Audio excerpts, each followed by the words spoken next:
안녕하세요. 마곡길량입니다. 제가 오늘은 화곡이동 주민센터 부근에 왔어요. 여기가 지난 10월 달에 도심 공공주택 복합사업 후보지로 결정이 됐죠. 4,400세대예요. 수명산 파크가 5,200세대든가 5,500세대든가 거의 뭐 만먹는 규모죠. 도심 공공주택 복합사업 지역으로 후보지로 지정될 줄 아무도 예상도 못했는데 확 됐습니다. 1년 안에 주민 동의율 3분의 2 이상, 토지 면적의 2분의 1 이상이 동의를 하면 확정이 됩니다. 야, 여기 노후도가 어떻게 되냐? 이 집은 거의 뭐 30년 되는 것 같네. 30년 넘었을 수도 있고. 오면서 보니까 낡은 집도 많지만 10년 이내인 빌라도 꽤나 보이던데. 야, 이 노후도 기준이 어떻게 되냐? 이거 도심 공공주택 복합사업. 뭐 공공 두 글자 붙어서 싫어하는 주민들도 있겠지만 분위기로 봤을 때는 뭐 환영하는 주민이 많은 듯 합니다. 자, 오늘은 두 가지 얘기를 해보려고 해요.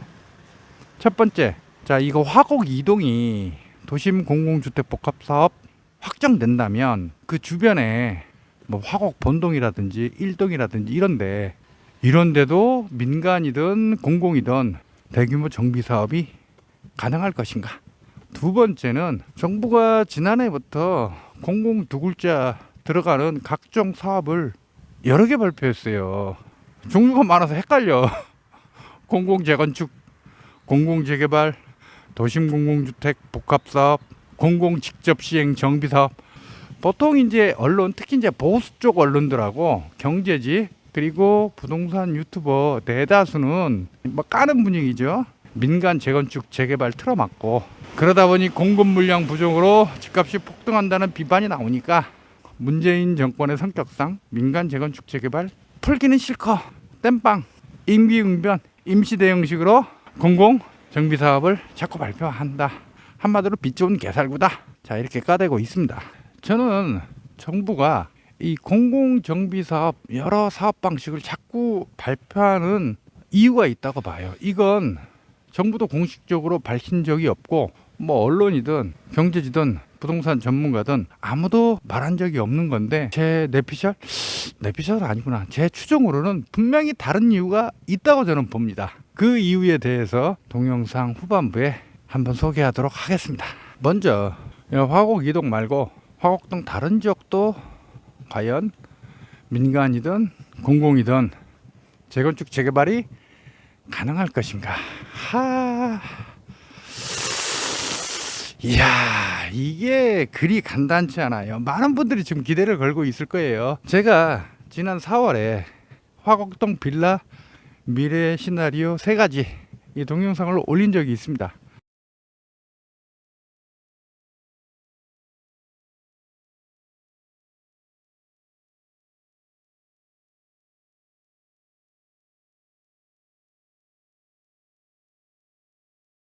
현재도 사실 그 세 가지 시나리오는 제 개인적으로는 유효하다고 생각합니다. 그러나 상황이 좀 변했으니까 좀 더 자세하게 설명을 드릴게요.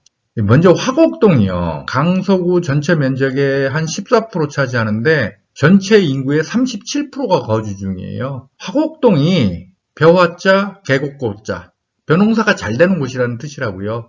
옛날에 농업시대에 벼농사가 잘 되는 곳이 제일 좋은 땅이지. 그러니까 입지 자체는 좋은 곳이에요. 그리고 벼농사가 잘 됐던 곳이기 때문에 화곡동은 원래 강서구의 중심지입니다. 마곡이야말로 강서구 안에서 촌구석이었고, 근데 지금은 완전히 역전이 됐죠. 첫 번째 시나리오, 화곡동이 대대적으로 정비 사업이 벌어지면서 개발될 수 있다. 이 시나리오의 근거는 화곡동이 여의도에서 6km 떨어졌어요. 상암수색에서 직선거리로 6km. 마곡지구에서 3km. 여기 김포공항 복합개발도 벌어지죠. 그리고 이쪽으로 가면 또 대장신도시가 있어요. 거대 업무단지의 정가운데는 아니어도 아무튼 그 사이에 있는 거죠. 더군다나 지금 5선이 지나는데 대장 홍대선이 2029년 혹은 28년에 개통되면 이 화곡역 더블역세권 됩니다. 2호선 신정지선이 현재 까치산역까지만 와 있는데 원래 서울시가 이미 10년 전부터 2호선 신정지선에 화곡역 연장을 계획을 했었어요.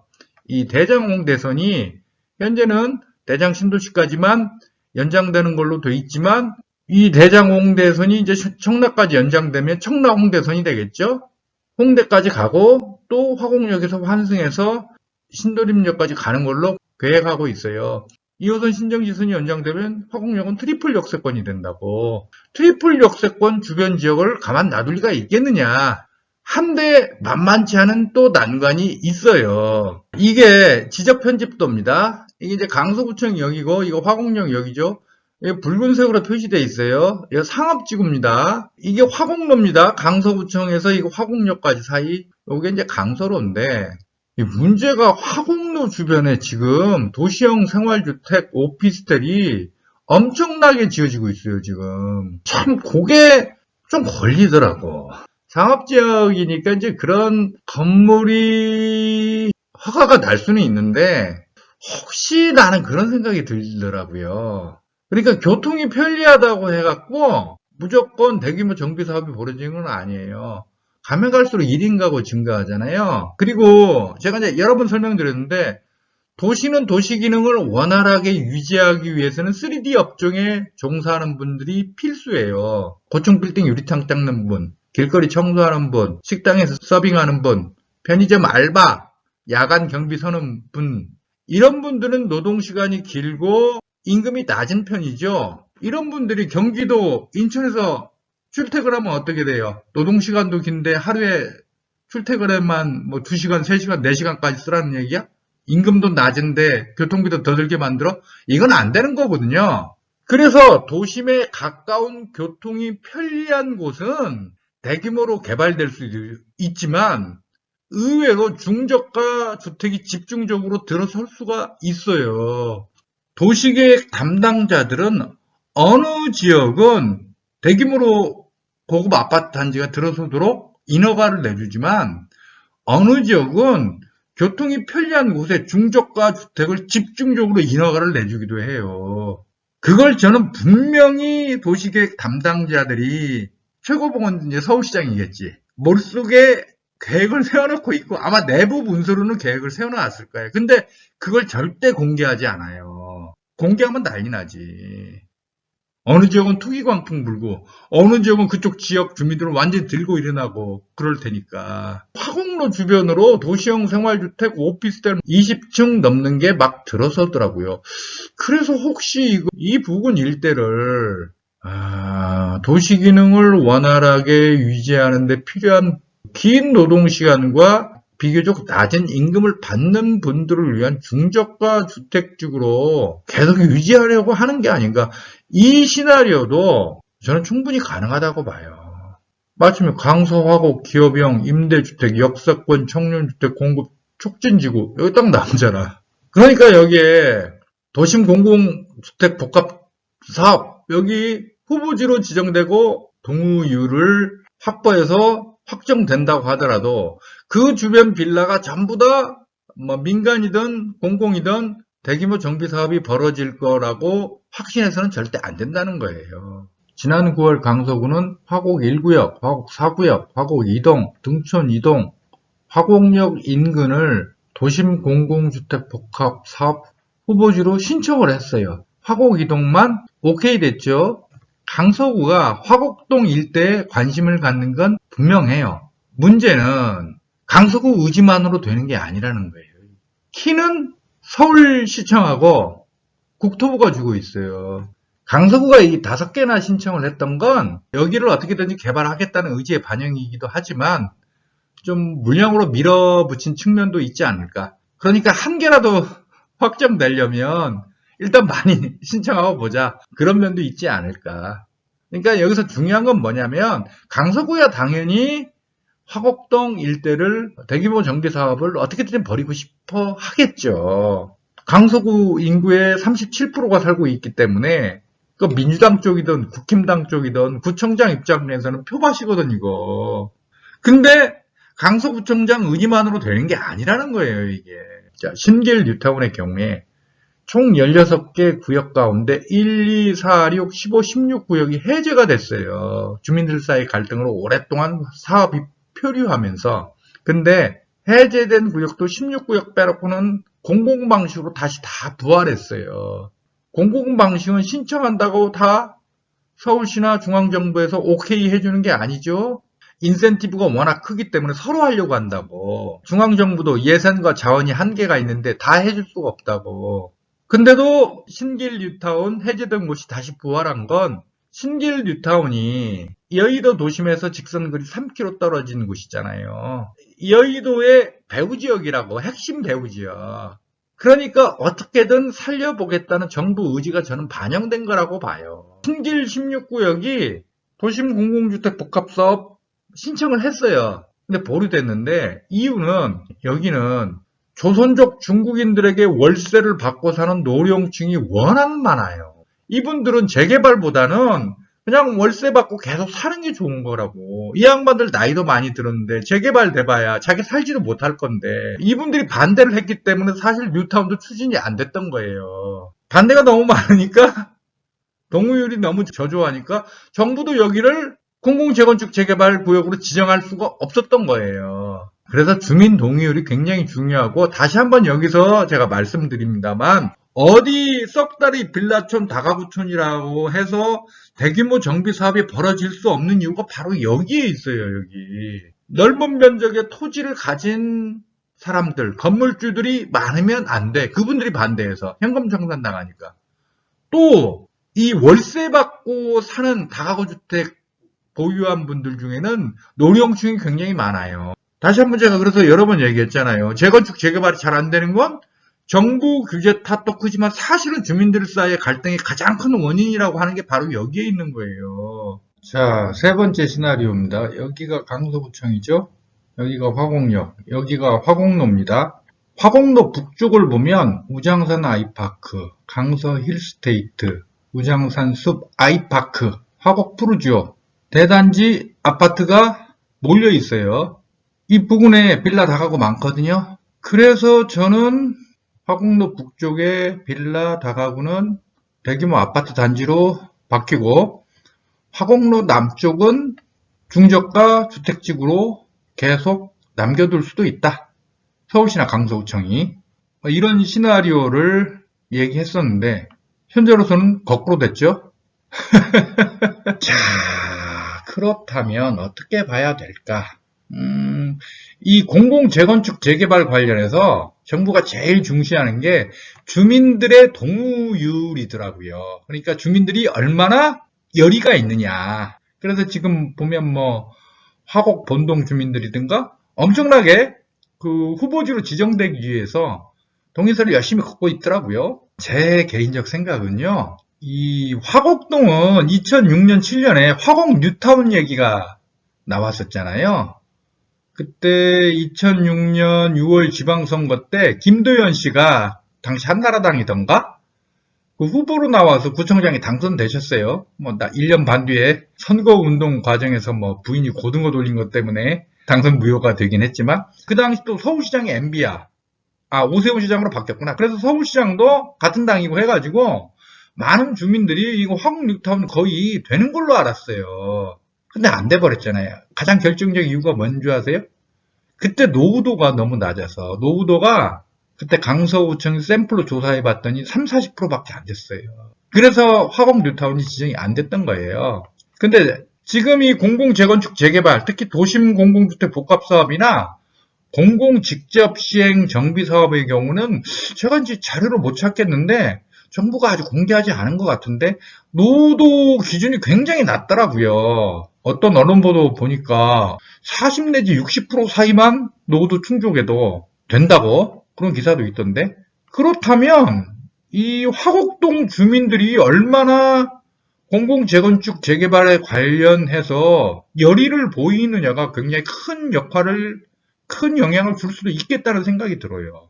그래서 뭐 세 번째 시나리오도 이제 거꾸로 된 거지. 그전에 저는 화곡로 북쪽이 대규모 정비 사업이 벌어질 거라고 예상을 했었는데 이제 거꾸로 돼가지고 화곡로 남쪽 여기 다 빌라 다가구촌이거든요. 완전히 화곡로 남쪽에 있는 이 주민들의 열의에 따라서는 공공방식이겠지. 공공방식으로 재건축 재개발이 가능할 수도 있겠다 하는 생각이 드네요.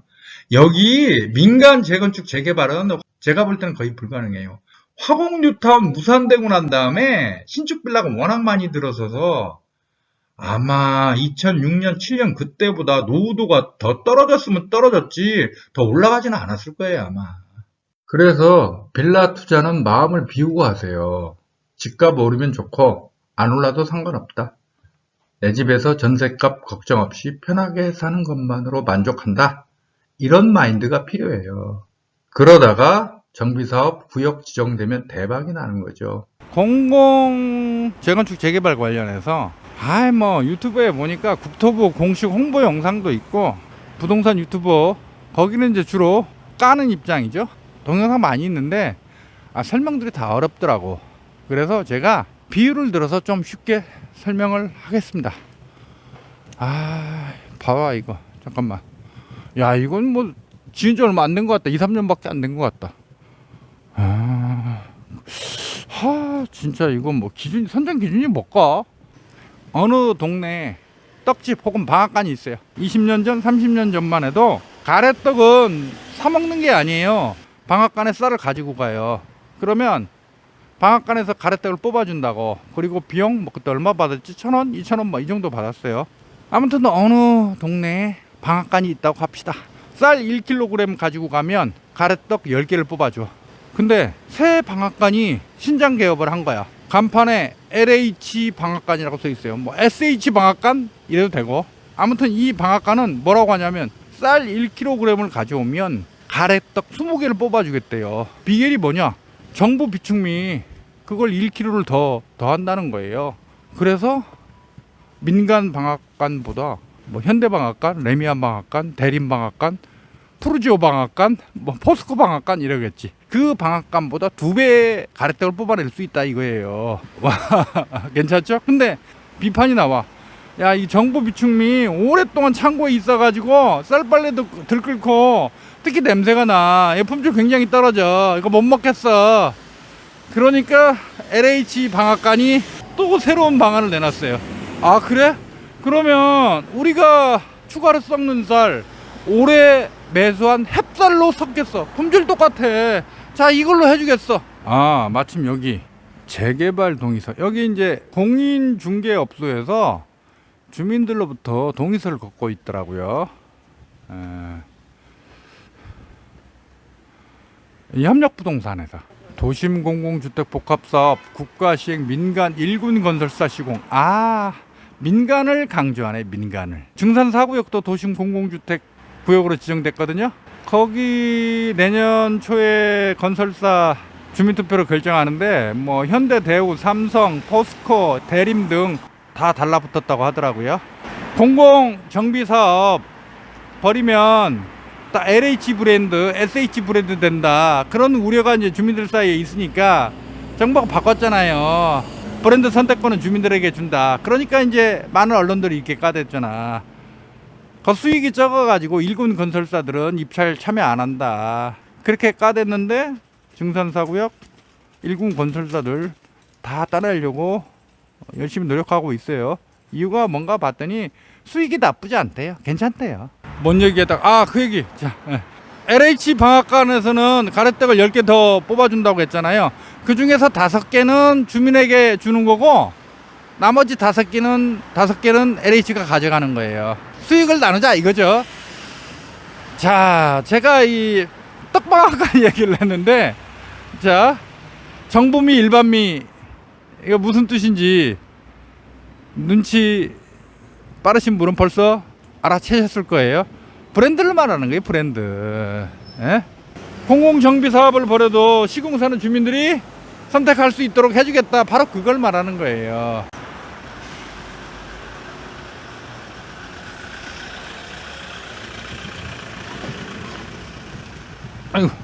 그리고 정부가 자기가 가지고 있는 쌀 1kg를 더 섞어줄 수 있잖아요. 더 더해줄 수 있잖아요. 그건 뭘 말하는 거죠? 용적률 상향. 용적률 상향은 오직 정부의 권한이에요. 이 언론이나 특히 보수 언론, 뭐 경제지, 대다수의 부동산 유튜버는 공공정비 사업을 뭐 빚 좋은 개살구라고 맨날 까대기만 하는데, 공공정비 사업이 장점도 있고 단점도 있어요. 근데 그분들은 장점은 전혀 얘기하지 않아. 단점만 얘기하고, 그 단점도 일본 팩트를 왜곡하거나 침소봉대해서 뭐 공격을 해대더라고요. 이건 정확하지 않은 거죠. 그래서 제 나름대로 정부가 왜 공공정비 사업을 이렇게 대대적으로 벌이려고 하는지 이유를 추정해 봤습니다. 첫 번째는 많은 물량을 빠르게 공급하기 위한 거.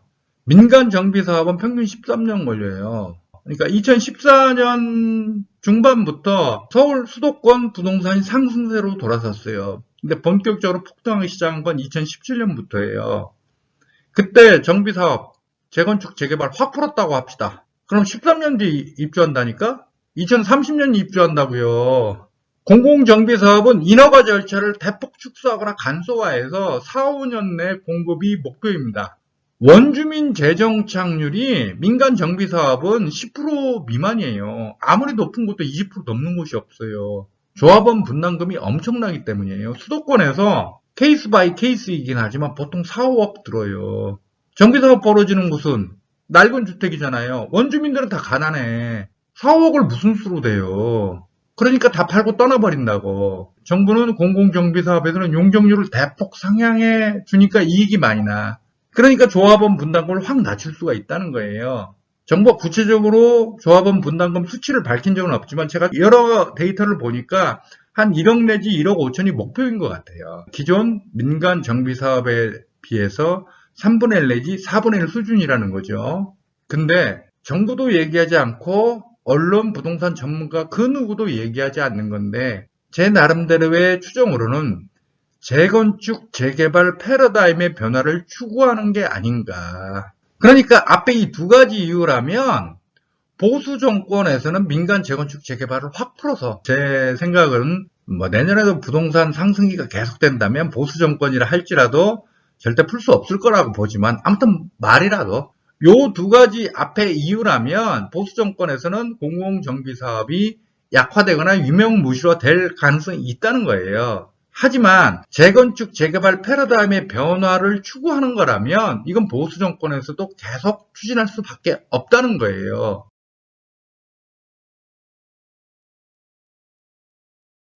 물론 세부 사항에서는 일부 수정이 가해지거나 뭐 유도리를 둘 수는 있겠지만 서울시 안에서 주택을 공급할 수 있는 방법은 4가지 방법밖에 없어요. 그린벨트 해제, 용적률 대폭 상향, 재건축, 재개발, 중공업지역 대대적 개발. 그린벨트를 확 풀면 이건 문제가 있잖아요. 환경적 측면에서.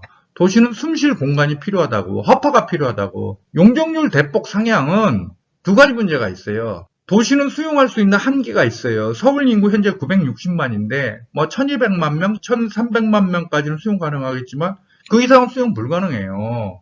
도시 기반 시설, 도로, 뭐 지하철, 상하수도, 전기, 용적률 대폭 올려버리면 그걸 어떻게 따라가. 그다음 또 하나의 문제는 민간 재건축 정비사업에 지나친 특혜를 두게 돼요. 그 다음은 재건축 재개발이 있죠. 중공업지역 대대적 개발도 있어요. 근데 604만 평, 이건 분당 규모거든요. 최대 빽빽하게 하면 8만호, 9만호까지는 공부할 수 있어요. 이거 갖고는 좀 충분하지는 않죠. 1990년대 이후 서울시 안에서 주택 공급의 64%가 민간 재건축 재개발이었어요. 문제는 이 부작용이 꽤나 심각했다는 거죠. 자, 이 말을 이해하기 위해서는 정비사업 절차를 좀 아셔야 돼요. 제일 핵심이 조합 설립, 사업 시행인가 관리 처분, 조사관이다.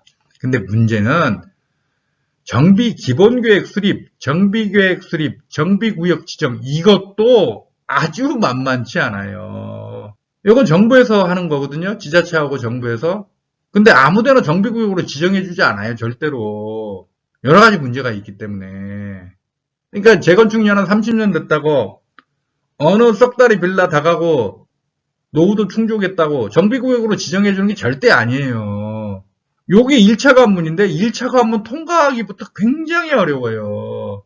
지정권자, 입안권자, 결정권자가 있습니다. 다 달라요.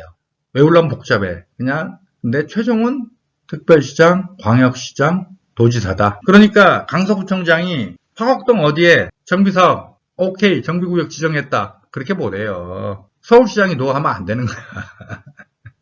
최후의 결정권자는 국토부 장관이에요. 서울시장이 그냥 서울시 안에 정비사업구역을 엄청나게 시장하면서 다 인허가를 내줘버리는 거야.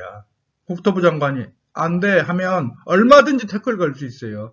국토부 장관은 대통령 지시를 받죠. 최후의 키는 대통령이 쥐고 있는 거예요. 정비사업은 집값 및 전세 수요를 자극합니다. 기존 주택을 멸시시키기 때문에 전세 수요를 자극하고 어디 재건축, 재개발 벌어진 다음에 투자 수요가 몰리잖아요. 그러니까 집값을 자극한다고. 어느 정비구역의 집값이 오르면 그 주변 지역도 또 올라. 정비구역이 아니라 할지라도. 이게 가장 큰 문제죠.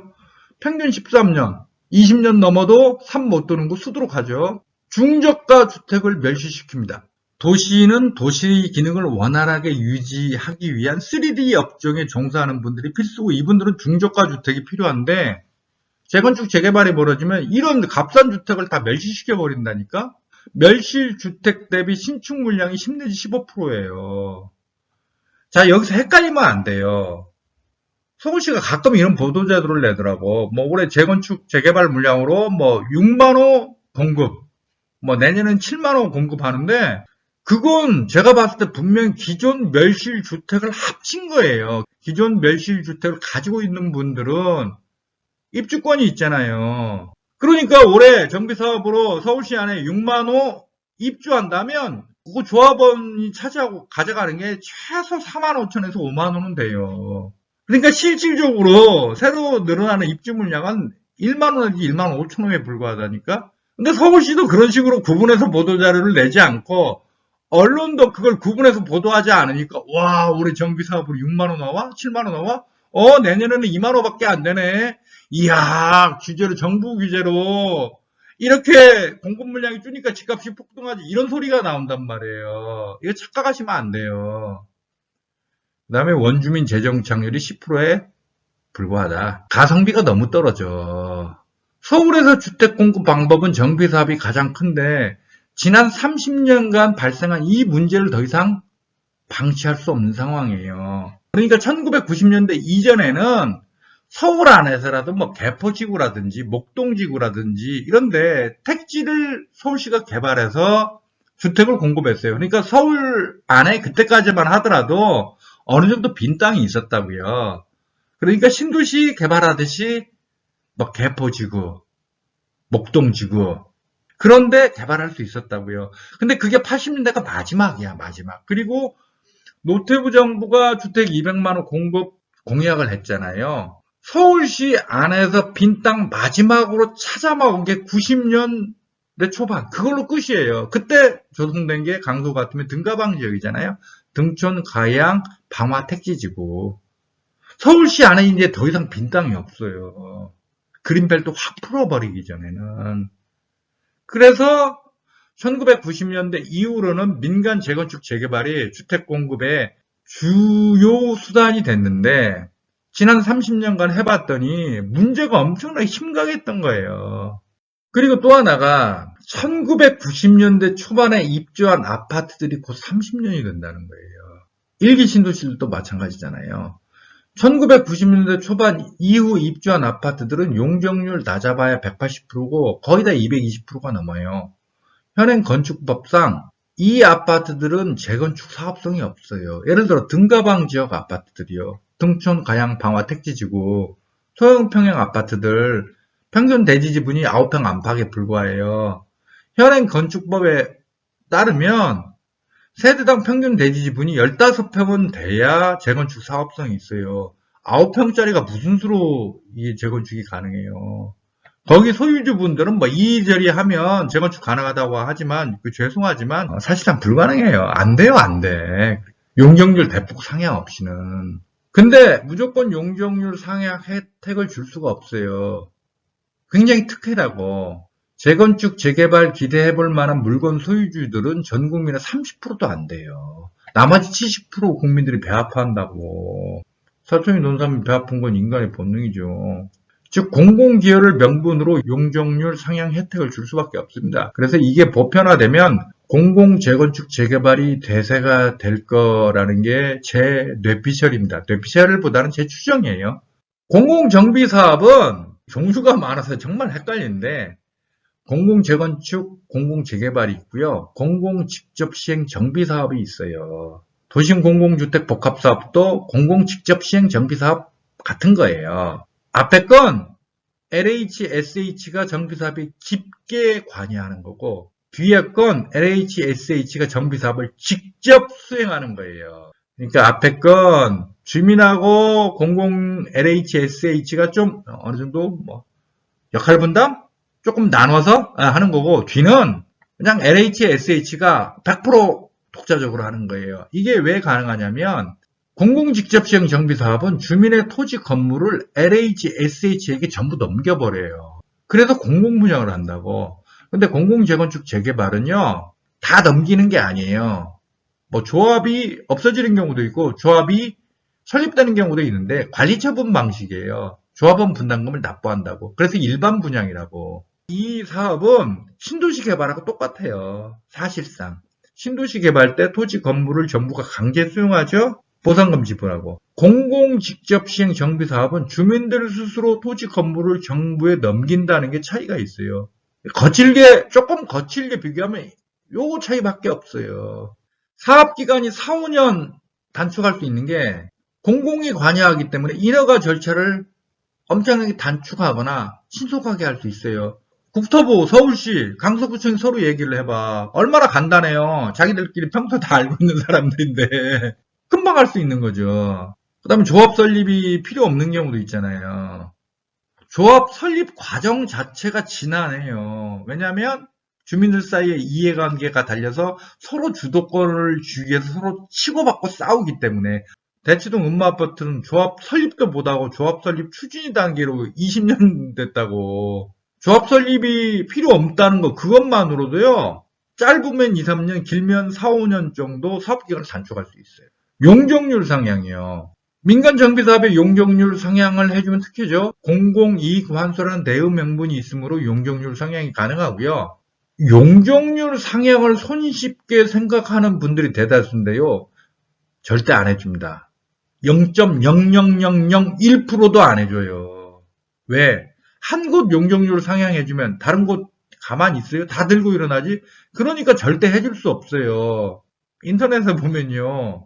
보수 정권으로 바꾸면 우리 지역은 용적률 상향 쉽게 해줄 거야. 그렇게 쓰는 분들 의외로 많더라고요. 완전 착각이에요. 한 곳 해주면 다른 곳 주민들도 다 해달라고 할 텐데 이건 보수 정권이냐 아니냐고 아무 상관없는 거예요. 공공 관련 각종 비판을 일부 언론 그다음 경제지 부동산 유튜버들이 해대는데 한마디로 빚 좋은 개살구다 이거죠.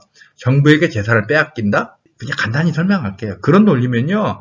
민간 정비사업도 조합에게 자기 재산을 빼앗기는 셈이에요. 현금 청산당한다. 특히 이 현금 청산을 엄청나게 강조하더라고요. 현금 청산 있어요.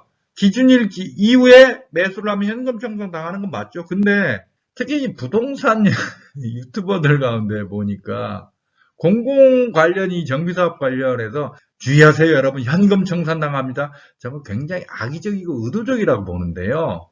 민간 정비사업도 현금 청산 당하는 사람들 아주 많습니다.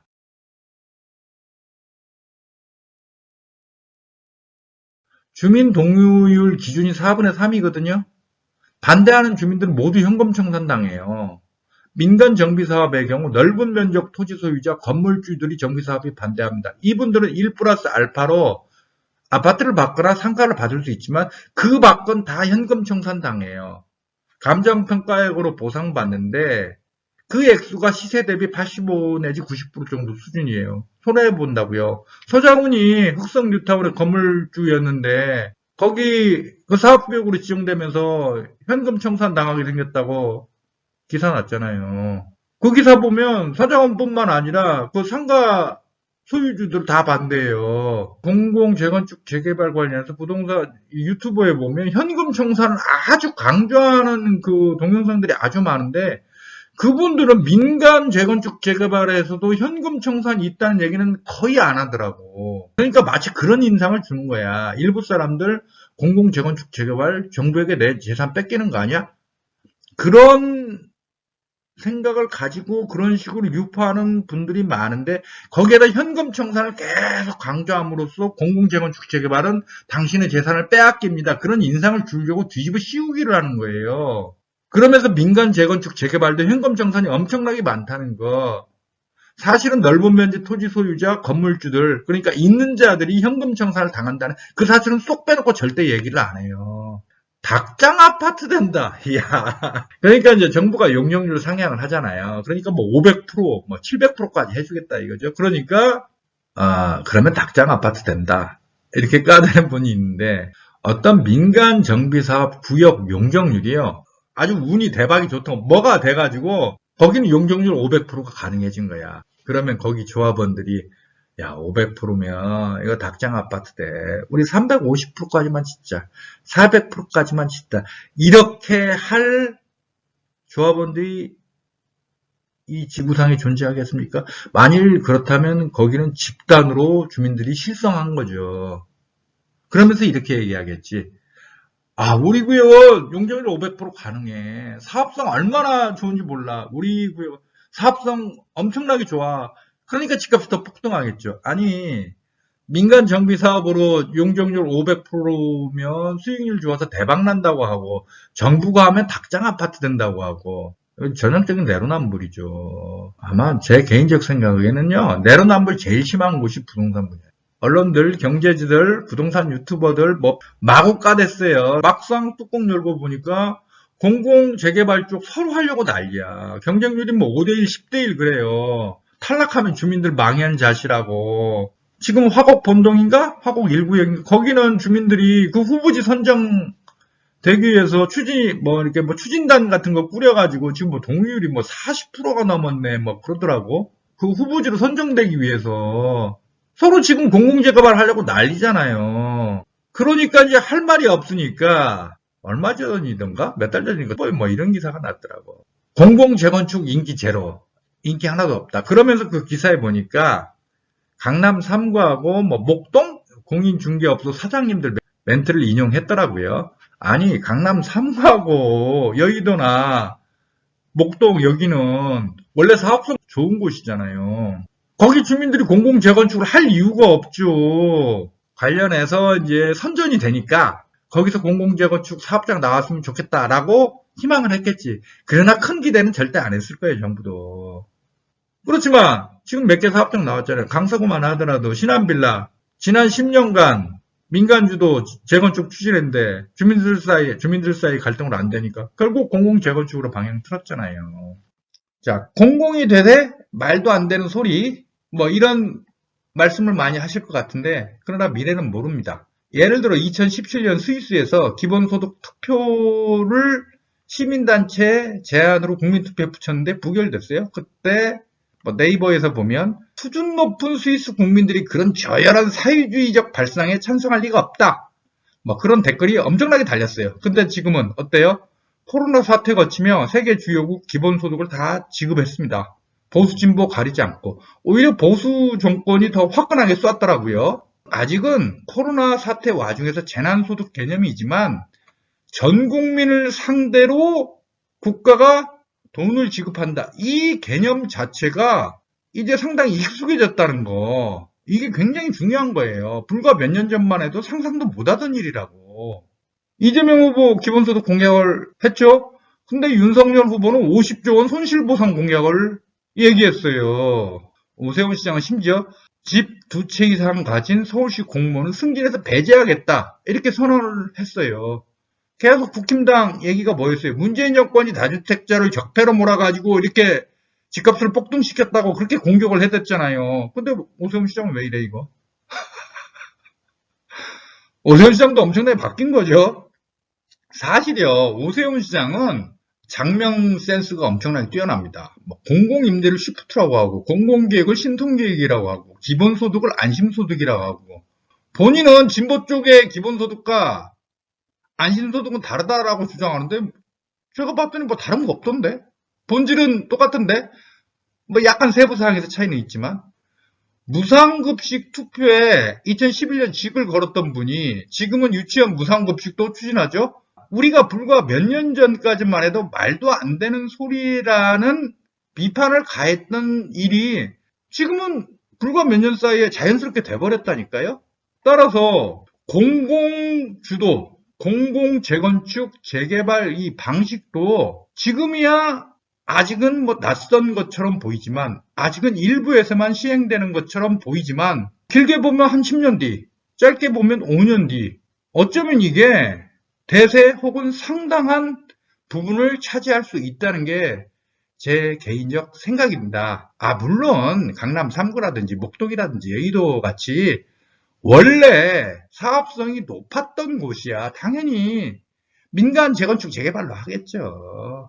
그러나 그 밖의 지역은 어쩌면 공공이 대세 혹은 상당한 지분을 차지하게 될 가능성이 있다고 저는 생각합니다.